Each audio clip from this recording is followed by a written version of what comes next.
Hi friends, ICC टी20 world cup 2024 का जो match खेला जाएगा 11 जून को रात को 8 बजे। ग्रुप ए का जो मैच नंबर 22 खेला जाएगा, ये किसके बीच खेला जा रहा है? ये खेला जाएगा पाकिस्तान वर्सेस कनाडा के बीच खेला जा रहा है। वेन्यू की बात करूं तो वेन्यू सेम वेन्यू मैच खेला जा रहा है जहां पे पाकिस्तान इंडिया का मैच हुआ था। पाकिस्तान 2 मैच खेली अभी तक वर्ल्ड कप का और दोनों मैच हारी है। एक पहला मैच खेली थी अमेरिका के साथ, यूनाइटेड स्टेट के साथ, तो भी हार गई। फिर दूसरा मैच जो हुआ था तो इंडिया के साथ हुआ था, तो इंडिया ने भी इनको हरा दिया पाकिस्तान को। वहीं कनाडा की बात करो तो कनाडा एक मैच जीत के आ रही है और एक मैच हारी है। कनाडा इसी ग्राउंड पे खेली थी। सारा रिकॉर्ड दिखाऊंगा, एक एक प्लेयर का दिखाऊंगा इन्होंने कितना रन बनाया था। बड़ी बड़ी टीमें नहीं बना पा रही हैं, 120, 130, 135, लेकिन इन्होंने कितना रन बनाया था, क्योंकि छोटी टीमें इस वर्ल्ड कप में बेहतरीन खेल रही हैं। वेन्यू है, सबको पता है कहाँ पे, Nassau county international cricket stadium New York में मैच खेला जा रहा है। यहाँ पे बहुत सारे मैच खेले जा रहे हैं न्यूयॉर्क के स्टेडियम पे। अब ये पिच जो है आपको सबको पता चल गई है कि मैंने पहले बोला था ओवरऑल, जब तब का 20, 21, 22 का, लेकिन प्रेजेंट में कभी भी जीना चाहिए, क्योंकि हमारी पिच जो है अभी रिसेंट जो है ये बॉलर को सपोर्ट कर रही है, बॉल फर्स्ट को, सबसे ज़्यादा बॉल फर्स्ट को सपोर्ट कर रही है। यहाँ पे हाईएस्ट स्कोर मैंने हमेशा कह रहा हूँ, जो 130, 135 बना दिया ना, फिर अगली टीम को जीतने नहीं देगा जो बैट फर्स्ट कर दिया। हाँ, अगर यहाँ पे 80 में तुम ऑल आउट कर दे रहे हो तब तो तुम जीत गए। अगर 130-20 बन गया तो फिर बड़ा टफ हो जाए, क्योंकि कल पाकिस्तान ने इंडिया को कितना रन नहीं बनाने दिया। उसके बाद भी जब इंडिया बॉलिंग करने आई तो क्या हालात हो गए, क्योंकि पिच धीरे धीरे स्लो होती चली जा रही है। शुरुआत के 1-2-4 ओवर में अच्छा खासा होता है रन बनाने के लिए, क्योंकि पिच थोड़ा सा सरफेस अच्छा होता है, लेकिन यहाँ पे जितना अभी मैच हुआ सब बॉल फर्स्ट वाले जीते हैं, केवल ये इंडिया वाला मैच हुआ था। सारा रिकॉर्ड दिखाऊंगा इस ग्राउंड पे क्या खेला हुआ है। यहाँ पे सारा जो है ना, यहाँ पे ऑलराउंडर से लेके बॉलर तक सारा खेल हो रहा है। बैट्समैन कुछ भी नहीं कर रहे हैं, बैट्समैन वही 10 रन, 15 रन, 20 रन, बहुत ज़्यादा किसी का है तो एक आध अर्धशतक लगा है बस, इसके अलावा नहीं। 11-22 प्लेयर में से एक प्लेयर निकालना बहुत मुश्किल हो जाएगा बैट्समैन का, लेकिन आपको ऑलराउंडर बॉलर को सबको अच्छा खासा 2-2 विकेट, 3-3 विकेट, 1-1 विकेट ले जा रहे हैं। तो सारा समीकरण सब कुछ समझ में आ गया कि यहाँ पे हो क्या रहा है। लेकिन यही यहाँ पे एक ही चीज़ आपको करना है कि आपको कौन सा बॉलर ले जाएगा 4 विकेट और कौन सा मेरा वाइस कैप्टन उस टीम का जो 4 विकेट ले जाएगा, तो समीकरण बेस्ट बैठेगा। अब इस ग्राउंड पे पहला मैच जो हुआ था श्रीलंका वर्सेस साउथ अफ्रीका का, 77 रन पे ऑल आउट हो गई श्रीलंका, साउथ अफ्रीका जीत गया था बॉल फर्स्ट करके। यहाँ पे फास्टर देखो 7 विकेट, उसके बाद 2 विकेट, तो यहाँ पे फास्टर का रिकॉर्ड ज़्यादा है और स्पिनर का 4 ही विकेट का है, दोनों इनिंग मिला के 9 विकेट का फास्टर का है, तो 4 विकेट का स्पिनर का है। तो यहाँ पे स्पिनर का बॉल वाला कम है, बहुत ही कम है। बहुत क्वालिटी वाइज स्पिनर एक आध विकेट निकाल रहे हैं, नहीं तो अन्यथा वो भी नहीं पा रहे हैं। आयरलैंड वर्सेस इंडिया का हुआ था। इंडिया ने आयरलैंड को इसी ग्राउंड पे 10 विकेट से 96 रन पे दबोच दिया। 8 विकेट ले गए थे इंडिया के फास्टर। तो उसमें समीकरण कोई और था, उसमें अर्शदीप सिंह कमाल किए थे, इसमें बुमराह कमाल किए। स्पिनर को 1 ही विकेट मिला था। सेकेंड इनिंग में एक विकेट फास्टर को मिला था, 1 विकेट स्पिनर को मिला था। इंडिया का 2 विकेट गिरा था, ये आपके सामने आंकड़ा है। यहाँ पे स्पिनर के लिए कुछ भी नहीं है। स्पिनर वही कमाल करेगा जो ऑलराउंडर में होगा, आपको बॉलिंग करके एक आध विकेट निकाल देगा और कुछ 10-5-15 रन बना देगा, वही है। अगर आप सोचोगे कि स्पिनर लेके जाऊँ, कोई भी टीम स्पिनर को नहीं खिला रही है। इंडिया की टीम से पता चला था कि कुलदीप यादव को मौका मिलेगा, लेकिन लास्ट मौके पर उनको हटा दिया गया। तो इसीलिए कह रहा हूँ यहाँ पे स्पिनर का कोई काम नहीं है। इसी पिच की बात करूँ मैं। अब ये तीसरा मैच देखो आपके सामने, कनाडा वर्सेस आयरलैंड का हुआ था। अब यहाँ पे कनाडा ने आयरलैंड को हरा दिया था। अब इस ग्राउंड पे कनाडा भी मैच खेली है और इसी ग्राउंड पे पाकिस्तान भी खेली है, लेकिन पाकिस्तान के बॉलर बेहतरीन हैं, ये मान के चलना पड़ेगा। कनाडा यहाँ पे 137 रन बनाई थी बैट फर्स्ट करके, आयरलैंड 125 नहीं बना। मैंने आपको क्या बोला था, जो 130 प्लस 125-30 प्लस कर देगा ना, फिर वो मुश्किल है इस ग्राउंड पे जीतना, क्योंकि यहाँ पे देखो यही कंडीशन इंडिया के साथ हुआ था। इंडिया ने, मैंने यहाँ पे गलत लिख दिया हूँ। अब एक कनाडा वाला मैच आपके सामने रिकॉर्ड है। यहाँ पे फास्टर फास्टर, सारा फास्टर के गेम है। देखो यहाँ पे जहाँ पे 8 विकेट, फिर उसके बाद 5 विकेट, 4 विकेट, ये भी फास्टर। फिर उसके बाद इंडिया नीदरलैंड साउथ अफ्रीका का हुआ था, तो यहाँ पे फास्टर फास्टर देखो, साउथ अफ्रीका के 8 विकेट फास्टर ले गए थे, उस सेकेंड इनिंग में 5 विकेट उनके ले गए थे इस फास्टर। तो ये देखो फास्ट, इसके यहाँ पे स्पिनर आपको मिल ही नहीं रहा है, कोई स्पिनर आपको 4 विकेट दे दिए हो या 3 विकेट दे दिए हो। देखो 8 विकेट 5 विकेट फास्टर का। इंडिया और पाकिस्तान में देखो यही हुआ था, इंडिया पाकिस्तान का रिकॉर्ड आपको दिखा रहा हूँ। फर्स्ट इनिंग में जब पाकिस्तान बॉलिंग करने आया था 9 विकेट पाकिस्तान के फास्टर ले गए थे। जब इंडिया सेकेंड इनिंग में बॉलिंग करने आया तो 6 विकेट फास्टर ले गए थे, केवल 1 विकेट अक्षर पटेल को मिली थी। पाकिस्तान जीत नहीं पाया, 7 विकेट पाकिस्तान का गिरा था, लेकिन पाकिस्तान 6 रन से इंडिया जीत गई थी, बना ही नहीं पाए, रन लग ही नहीं रहा था। तो यहाँ पे सारा रिकॉर्ड आपने देखा, 2 बैट फर्स्ट वाले जीते हैं और सारा मैच बॉल फर्स्ट वाले जीते हैं। इस ग्राउंड की बात कर रहा हूँ मैं, वो भी बैट फर्स्ट वाले कौन जीता, जो 130 से 120 से ज़्यादा रन बनाया है, 130 तक बना दिया, 130-40 तक। इसीलिए मैं कह रहा हूँ इस ग्राउंड पे जिस बंदे ने अगर 150 रन बना दिया ना तो बहुत आराम से जीत जाएगा, आँख बंद के। 130 पे नहीं जीतने दे रहे हैं, यहाँ पे 80 पे ऑल आउट करना पड़ेगा आपको, जो बैट फर्स्ट करेगा, तब जाके आपका जीतने का परसेंटेज 80% बनेगा। अब ये सोच लोगे कि अगर 130-40 रन बना के मैच चेज कर लूँगा, मुश्किल है इस ग्राउंड पे, क्योंकि सारी पिचें चेक कर ली गई हैं। कौन सी पिच बचेगी, सारी पिच वही है, नम पिच है सारी, बॉल फंस के आ रही है, पता नहीं चल रहा है कि कितनी स्पीड से बॉल आएगी, कब आएगी, कैसे आएगी। और आपको अगर ताकत लगा के मारनी पड़ेगी तो ताकत लगा के कितना मारोगे, एक आध हर बॉल तो आप बाउंड्री के बाहर कर नहीं पाओगे, कोई न कोई तो आपको बॉल टंगी जाएगी। तो इसीलिए कह रहा हूँ कि यहाँ पे फास्टर ऑलराउंडर फास्टर हमेशा लेके चलना। सारे आंकड़े दिखाऊंगा अभी, आपके एक एक चीज़ दिखाऊंगा, ये तो आपको दिखा दिया ना, अभी प्लेयर वाइज दिखाऊंगा कि कौन बेहतरीन उस ग्राउंड पे किया है और कौन नहीं किया है। पाकिस्तान की तरफ से जो T20 के स्कोर सबसे बेहतरीन है पाकिस्तान की तरफ से, पाकिस्तान बाबर आजम 32 रन, जब इनका मैच हुआ था इंग्लैंड के साथ, उसको बता के कोई फ़ायदा नहीं है। फिर जब इनका USA के साथ हुआ था तो बाबर आजम ने 44 रन बनाए थे। इंडिया के साथ जब हुआ था 13 रन की पारी खेले थे। सारे आंकड़े दिखाऊंगा। जो तीर बना, तीर के इस बार इनका T20 वर्ल्ड कप का है, 2 मैच का, और उसके पहले जो है इंग्लैंड का जो इनका T20 की सीरीज़ है उसका है, क्योंकि रिसेंट मैच हुआ था इनका T20 इंग्लैंड की सीरीज़ थी, उसके बाद तुरंत आगे T20 वर्ल्ड कप में। मोहम्मद रिजवान का देखो 0 खाता नहीं खोल पाए थे। उसके बाद जब इनका मैच हुआ था यूनाइटेड स्टेट अमेरिका के साथ, तो ये 9 रन बनाए थे इंडिया के खिलाफ 31 रन। मैंने आपको पहले ही बोला था कि रिजवान और बाबर आजम का रिकॉर्ड इंडिया के खिलाफ बेहतरीन है, 0 पे नहीं आउट होंगे तो आपको कुछ न कुछ पॉइंट जरूर देंगे, और दिए हैं, ऐसा नहीं है।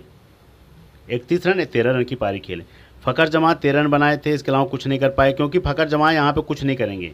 अभी से मेरे से लिखवा लो, क्योंकि इनको फ़खर जमां, मैंने सूर्य कुमार यादव को भी बोला था कि नहीं चलेंगे, क्योंकि इनको सरफेस अच्छा चाहिए। जब सरफेस अच्छा होगा, पिच कड़क होगी, बॉल आए के छक्के भी लगते हैं। जितनी स्पीड से बॉल आएगी उतनी तेज से चौके और छक्के लगते हैं, हल्का सा कट मारना होता है। इस ग्राउंड पे गेम ही अलग है। इस ग्राउंड पे तो आपको ताकत लगानी पड़ेगी, आपको समझ के, आपको बॉलर के मूवमेंट के हिसाब से थोड़ा सा स्लो खेलना पड़ेगा, लेट खेलना पड़ेगा कि बॉल कब आएगी, देख के खेलना पड़ेगा।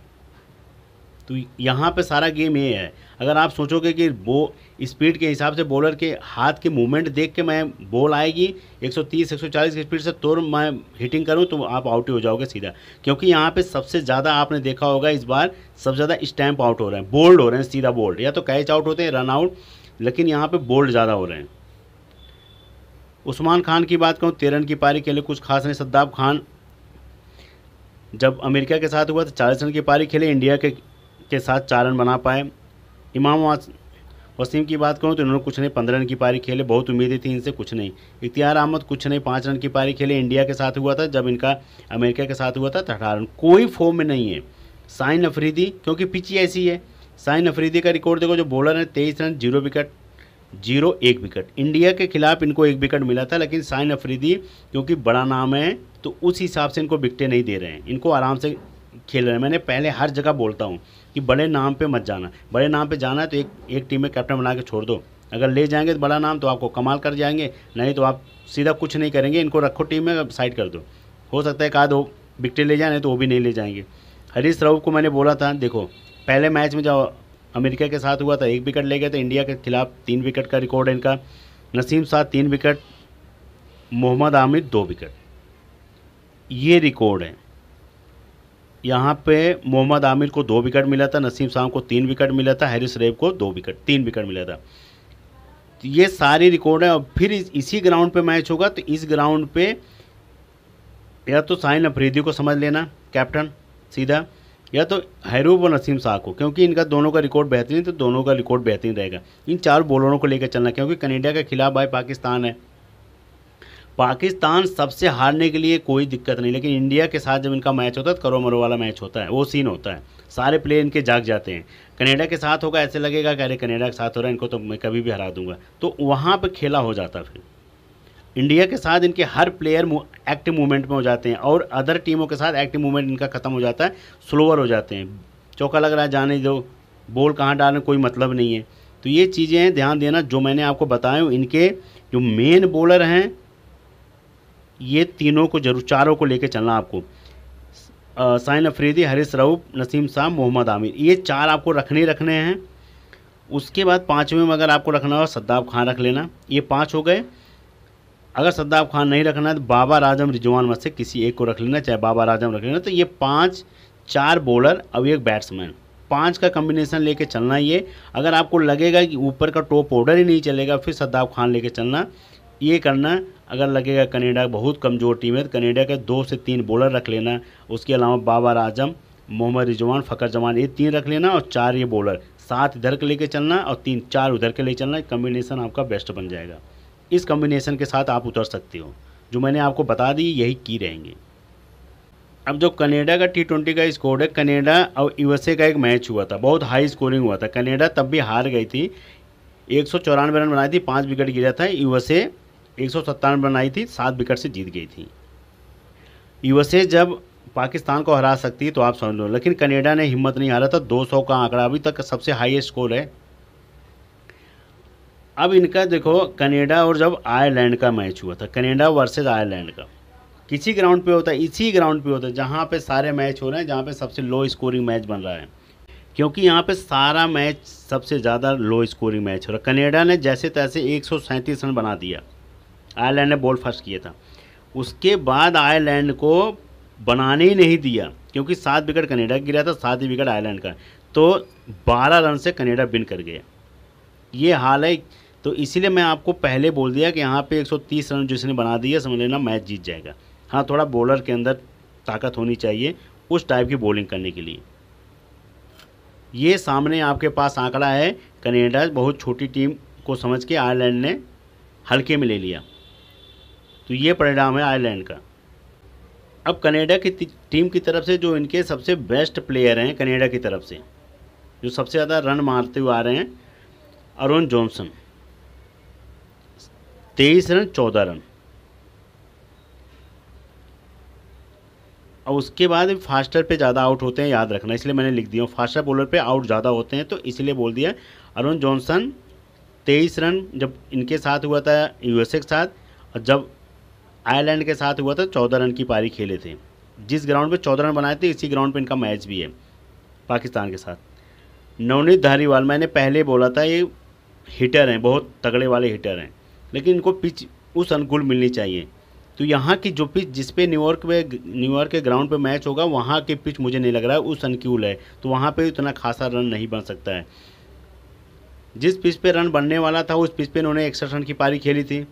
फिर जब आयरलैंड का मैच हुआ था न्यूयॉर्क की पिच पे, वहाँ पे 6 रन में आउट हो गए फास्टर पे। आपके सामने आकर जब पिच अच्छी होगी तो रन बनाएंगे। ये ज़बरदस्त प्लेयर हैं, जो दोनों प्लेयर अच्छे हैं, अरुण जॉनसन, नवनीत धारीवाल, दोनों बहुत अच्छे प्लेयर हैं, लेकिन पिच के अनुकूल की बात कर रहा हूँ, क्योंकि यहाँ पे बड़े बड़े धुरंधर बैट्समैन नहीं चल पा रहे हैं। ये तो इनकी क्या औकात। तो इसीलिए मैं कह रहा हूँ कि जब ये, तो इनको दोनों को सोच समझ के रखना। फिर उसके बाद आते हैं प्रगट सिंह। 5 रन बनाए थे, रन आउट हो गए थे। और उसके बाद जब आयरलैंड के साथ मैच हुआ था 18 रन की पारी खेले थे। अच्छा है, ठीक है, आजमा सकते हो इनको, अगर आजमाना होगा तो, नहीं तो रहने देना। मैं तो यही कहूँगा कि रहने देना, अगर आजमाना होगा तो आप आँख बंद करके आजमा सकते हो। फिर उसके बाद जो आते हैं इनको तो आपको रखना ही रखना पड़ेगा, क्योंकि फास्टर बॉलर हैं, फास्टर बॉलर की कीमत ज़्यादा होती है, रन भी बनाते हैं और उसके बाद बॉलिंग भी करते हैं। निकोलस क्रिस्टन, निकोलस क्रिस्टन की बात करूँ तो फास्टर बॉलर हैं, 49 रन की पारी खेली थी आयरलैंड के खिलाफ। ये 1 रन बच गया था ना, शतक हो जाता है। ये रिकॉर्ड है इनका इस ग्राउंड पे। तो ये आप कैप्टन भी बना देना, मैंने इनको वाइस कैप्टन दिया था, जाके देख लेना टीम। इनको मैंने वाइस दिया था, एडम मार्करम को, मार्क अडायर को कैप्टन किया था मैंने, इनको निकोलस क्रिस्टन को वाइस कैप्टन किया था। 49 रन बनाए थे और इनकी परसेंटेज कम थी और इनकी वाइस कैप्टन की परसेंटेज कम थी। तो ये प्लेयर ज़बरदस्त निकल के आए। इसीलिए मैं कह रहा हूँ कि ऐसे छोटे प्लेयर जिनके बारे में नहीं जानते हो, कोई नहीं जानता है, ये बॉलिंग प्लस बैटिंग दोनों करते हैं। और इस ग्राउंड पे ऐसे ही प्लेयर का सबसे ज़्यादा भरोसा होना चाहिए, क्योंकि बॉलिंग प्लस बैटिंग तो भरोसा आपको रखना ही रखना पड़ेगा। फिर एक इनके युवा प्लेयर हैं विकेट कीपिंग में। मैंने पहले बोला था युवा प्लेयर हैं, इनको अगर आजमाना होगा तो आजमा सकते हो, आपको धोखा नहीं देंगे। ये हैं श्रेयस मोवा, विकेट कीपिंग मिलेंगे, 2 मैच का रिकॉर्ड है, 32 रन। जब आयरलैंड के साथ मैच हुआ था 37 रन की पारी खेले थे। युवा प्लेयर हैं, अच्छा खासा दमखम है, अच्छी खासी बैटिंग करते हैं। ऐसी पिच पे जब ये 37 रन बना दिए, अगर पिच अच्छी मिलेगी तो और अच्छा रन बनाएंगे। जब पिच खराब पिच पे 37 रन बनाना बहुत बड़ी बात है, और विकेट कीपिंग में आपको विकेट कीपिंग से भी पॉइंट देंगे। तो ये आप रख सकते हो। अगर आपको ऊपर का टॉप ऑर्डर में विश्वास नहीं है तो इनको विकेट कीपिंग में इनको आराम से आँख बंद करके रख सकते हो। फिर उसके बाद आते हैं दिलप्रीत सिंह, 11 रन बनाए थे, रन आउट हो गए थे, क्योंकि सिंगल रन लेने के चक्कर में बहुत जल्दी आउट होते हैं। फिर ये भी राइट आर्म फास्ट मीडियम में 2 विकेट ले गए थे। ये भी आपके ज़बरदस्त प्लेयर हैं। Dillon Heyliger, right arm fast medium है, रन तो नहीं बना पाए थे, 0 रन, लेकिन 2 विकेट ले गए थे, 1 विकेट का रिकॉर्ड है। अब इनकी 2 प्लेयर की आपको बात कर रहा हूँ, ये आपके मेगा ग्रैंड लीग पिक रहेंगे। परसेंटेज तो बढ़ी होगी, लेकिन कैप्टन वाइस कैप्टन में बहुत कम जाएंगे। अब आपके 3 प्लेयर आपको यहीं से निकाल के दे देता हूँ। ये हैं डेनी हेलिगर, आपके राइट आर्म मीडियम फास्टर हैं, बैटिंग प्लस बॉलिंग दोनों से आपको कमाल करेंगे। फिर उसके बाद एक विकेट कीपिंग से युवा प्लेयर है श्रेयस मोवा, ये आपके ज़बरदस्त प्लेयर हैं। 2 प्लेयर ये हो गए।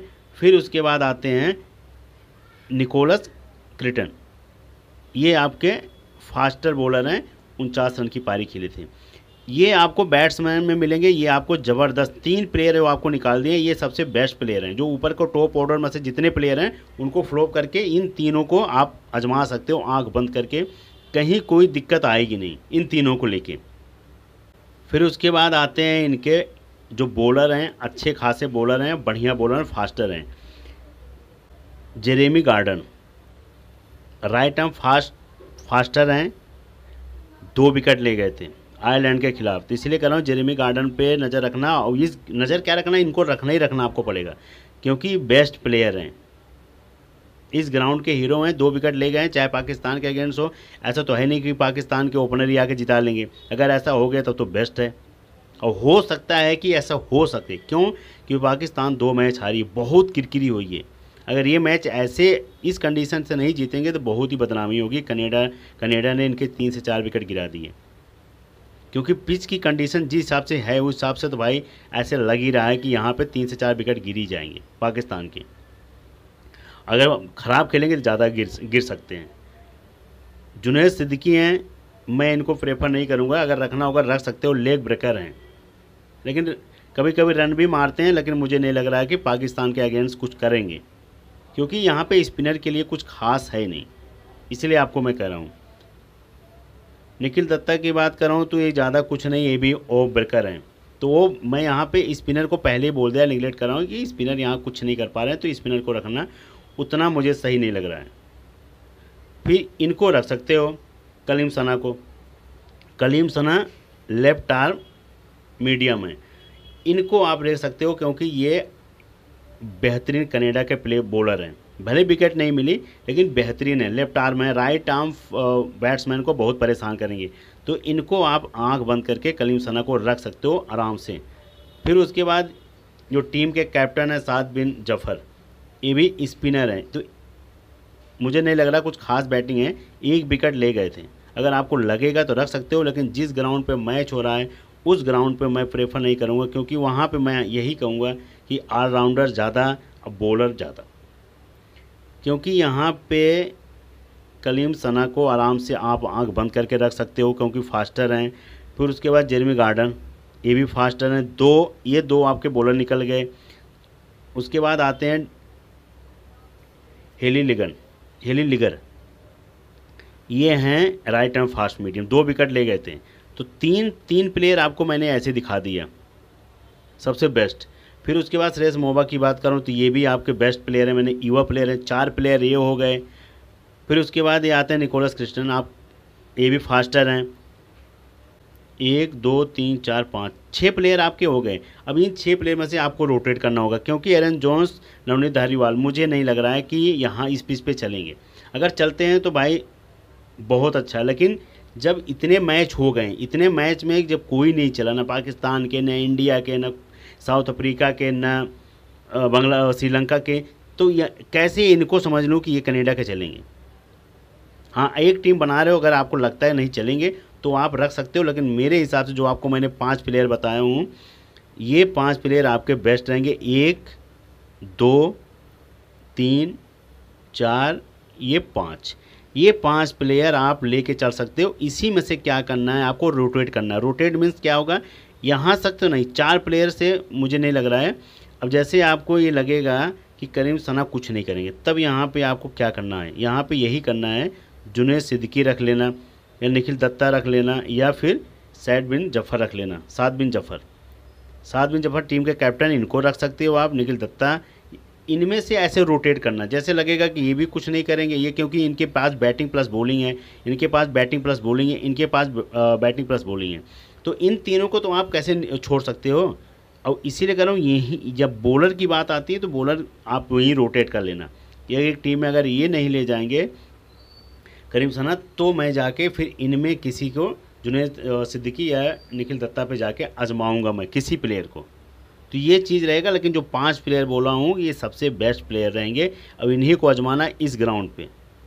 अब जो पाकिस्तान और कनाडा की टीम है, पाकिस्तान की तरफ से रहेंगे रिजवान, बाबर आजम, फ़खर जमान।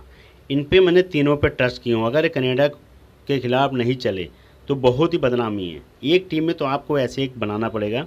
उसके बाद आमिर, हारिस रऊफ़, शाहीन अफरीदी, नसीम शाह, ये रहेंगे आपके पाकिस्तान के प्लेयर सारे। कनाडा की तरफ से मैंने 4 प्लेयर रखा हूँ, निकोलस क्रिस्टन, और उसके बाद आते हैं हेली लिगर, फिर उसके बाद आएंगे आपके सबसे बेस्ट जो हैं आपके जेरेमी गार्डन, फिर उसके बाद आएंगे करीम सना। ये 4 प्लेयर, ये बैटिंग प्लस बॉलिंग, इनकी बैटिंग प्लस बॉलिंग, फिर इनकी बैटिंग और प्लस बॉलिंग, ये भी आपको बैटिंग करेंगे लास्ट में, लेकिन बॉलर अच्छे खासे हैं। अब ये 2 बॉलर हो गए, मौका पड़े हुए आपको बैटिंग करके 1 आध 2 4 10 रन बना ही सकते हैं। ये दोनों अच्छे खासे बैट्समैन हैं प्लस बॉलर हैं। तो मैंने कनाडा की तरफ से इन चारों पे ज़्यादा ट्रस्ट किया हूँ कि आपको 0 नहीं देंगे। मेगा ग्रैंड लीग में आपको कम से कम 30-35 पॉइंट चारों देंगे, सबसे ज़्यादा यही अपनी टीम की तरफ से हाईएस्ट रहेंगे। और पाकिस्तान की तरफ से सबसे ज़्यादा मैंने बाबर आजम, रिजवान और फ़खर जमान पे किया हूँ, क्योंकि इनको इन्हीं तीनों को रन बनाना है। जो भी 120 या 180 या 70 जो भी बने, ये तीनों को बनाना मिलके, और इनकी तरफ से 2-2 3-3 विकेटें ले जाएं। और यहाँ पे शाहीन अफरीदी को क्यों किया हूँ, क्योंकि शाहीन अफरीदी का captain vice captain percentage down हुआ है। हारिस रऊफ़, नसीम शाह पे ज़्यादा परसेंटेज बढ़ गया है। तो छोटी टीम है, हो सकता है शाहीन अफरीदी अपना जलवा दिखाएं, तो ये ज़्यादा निकाल ले जाएं विकटें, तो शाहीन नसीम शाह 2 विकेट ले जाएं, तो कैप्टन वाइस कैप्टन सेट हो सकते हैं ऐसे। अगर बैट फर्स्ट करते हैं तो मुझे नहीं लग रहा है कि अगर इनमें से किसी को बनाया जाए बैट फर्स्ट में, कोई 50 या 70-80 रन मारेगा, मुझे नहीं लग रहा है। पिच की कंडीशन के हिसाब देख के अगर आपको लगेगा तो भाई आप बाबर आजम पे जा सकते हो, अगर कैप्टन करना है कर सकते हो, या रिजवान पे जा सकते हो। एक में किसी को कैप्टन करके यहाँ आके आपको रोटेट करना पड़ेगा वाइस कैप्टन करने के लिए। अगर आपको लगेगा कोई 80 एक प्लेयर जाके 80-70 रन बना देगा, मैं ऐसे कभी नहीं कहूँगा कि ये दोनों को कैप्टन वाइस कैप्टन कर दो। हाँ, ये लोग पता लगा कि ये लोग सारे 2-2 विकेटें ले गए, अब इन्होंने 120 रन बना दिया या 110 रन बना दिया, तो अगर आपका विश्वास बहुत ज़्यादा है कि बाबर आजम और रिजवान ही बनाएंगे, तो फ़खर जमान हटा के इनका कोई एक ऑलराउंडर रख लेना, तब इन्हीं को कैप्टन वाइस कैप्टन कर देना कि भाई 120 रन बनाएंगे तो चलो इन्हीं दोनों कैप्टन वाइस कैप्टन कर देता हूँ, तो ज़्यादा पॉइंट दे देंगे तो मेरे मेगा ग्रैंड लीग की पिक की बेस्ट हो जाएंगे। लेकिन यहाँ के जो पिच का जो आंकड़ा है 5-6 मैच का, वो सारी छोटी टीमें सब बड़ी टीमों को अच्छा खासा गिरा दे रही हैं, बनाने नहीं दे रहे हैं।